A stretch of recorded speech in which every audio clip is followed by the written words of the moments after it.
তো প্রিয় নেত্রকোনাবাসী, আপনাদের প্রতি মুসলিম তাওহীদি জনতা আলেম সমাজ, বিশেষ করে নেত্রকোনার সিংহভাগ আলেম সমাজকে বলবো, শেখ জিয়াউদ্দিন হাফিজাহুল্লাহ, শেখ আমার উস্তাদ মুহতারাম আব্দুল কাইয়ুম দামাত বারাকাতুহুম, আসাদুর রহমান আকুন্দ, দিলওয়ার সাহেব হুজুর, মুফতি তাহের কাসেমি আমার উস্তাদ দামাত বারাকাতুহুম, মুফতি মাওলানা মাজহার ভাই সহ সকল উলামায়ে কেরাম, নেত্রকোনার আসলে আমি অনেক নাম বলতে গেলে বলতে হয়। আপনাদের প্রতি আমাদের উদাত্ত আহ্বান থাকবে, দল মত নির্বিশেষে আসুন আমরা ভাইটির পাশে দাঁড়াই। প্রিয় দেশবাসী, আসলে আমাদের ভাই মোহাম্মদ ইউসুফ, পূর্বের নাম প্রীতম, যিনি কিনা ইসলাম কবুল করেছেন এবং স্বেচ্ছায় প্রশাসনের কাছে সহ সব জায়গায় উনি ভিডিও বার্তা দিয়েছেন, প্রশাসনের সামনে তিনি বলেছেন স্বেচ্ছায় ইসলাম কবুল করেছেন।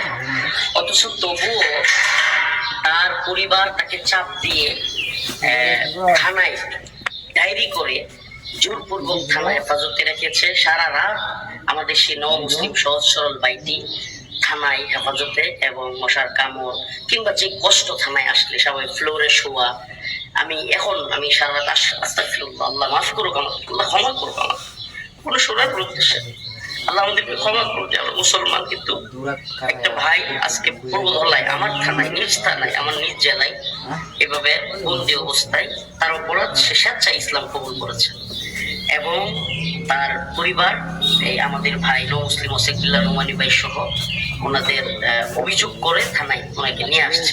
যদি আজ সে ইসলাম কবুল করার কারণে তার উপর অত্যাচার নেমে আসে, তার পরিবার তাকে আঘাত করতেছে, অলরেডি প্রেশার দিচ্ছে, আঘাত করতেছে, মারতেছে, ওসেকুল্লাহ রুমানি ভাইয়ের নামে মামলা পর্যন্ত, অলরেডি অভিযোগ পর্যন্ত করে ফেলছে।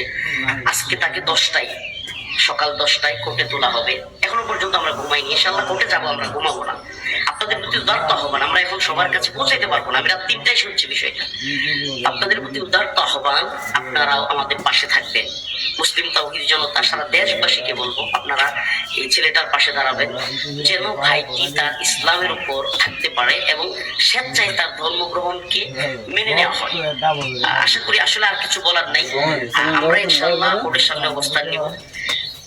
আর যারা এই ভাইকে স্বেচ্ছায় ইসলাম গ্রহণ, আমি নিজে কথা বলেছি, মাত্র থানায় এসে তার সাথে কথা বলেছি, সে সম্পূর্ণ স্বেচ্ছায় এবং সে এই প্রকাশ পাওয়ার অনেক আগে থেকে মুসলমান, মাশাআল্লাহ এখন মসজিদে এসে নামাজ পড়তেছে। তো অতএব সে সবকিছু বুঝে, অথচ তাকে বলা হচ্ছে সে একটা বুদ্ধি প্রতিবন্ধী। তার সাথে যে কেউ কথা বললে বুঝতে পারবে সে সবকিছু বুঝে, মাশাআল্লাহ। হ্যাঁ, তার একটু জড়তা আছে, কিন্তু তার পুরুষের কোনো কমতি নেই, ঘাটতি নেই। অতএব আমি বলবো যে পরিবার তার উপর প্রেশার দিচ্ছেন, আপনারা মুসলমান না হইতে পারেন, এটা আপনাদের বিষয়। আপনাদের সন্তান ইসলাম কবুল করেছে, তাকে জোরাজুরি করবেন না প্লিজ।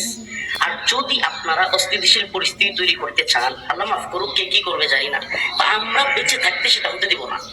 হয় আমাদেরকে বন্দি করা হবে আমাদের ভাইয়ের সাথে, নয়তো শহীদ হবো ইনশাআল্লাহ। অন্যথায় আমাদের ভাইকে ইসলামের জন্য ফিরিয়ে এনে তার ধর্ম পালনে ইনশাআল্লাহ আমরা যথাসম্ভব সহযোগিতা করবো ইনশাআল্লাহ।